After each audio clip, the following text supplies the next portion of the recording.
Siguro andun kami sa level po na, di ba, yung siguro sa mga first year, yung getting to know, and then second year, yung malalaman niya na yung kung anong differences nyo, and then nadating na dyan kung i-accept mo yun or magka-clash kayo. Ngayon, andun kami sa tinanggap na namin talaga yung isa't isa.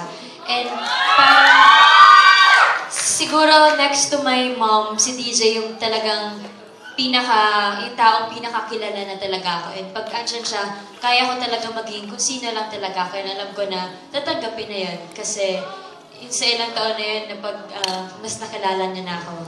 So, ito yung stage na yung sinasabi namin, the happiest stage. And talagang na-enjoy namin every day. DJ, ikaw, what do you want to say? 5 years.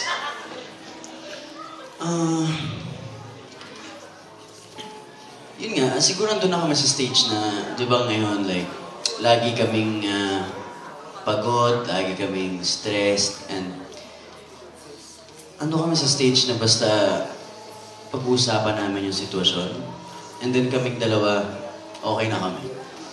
Basta isipin lang namin, para saan ba itong ginagawa nating dalawa, and para kanino ba to, and ano bang gusto nating gawin. Laging nandun lang kami, and basta lahat ng mga problema, ginagawa naming okay, basta kaming dalawa. Alam mo yun, tita?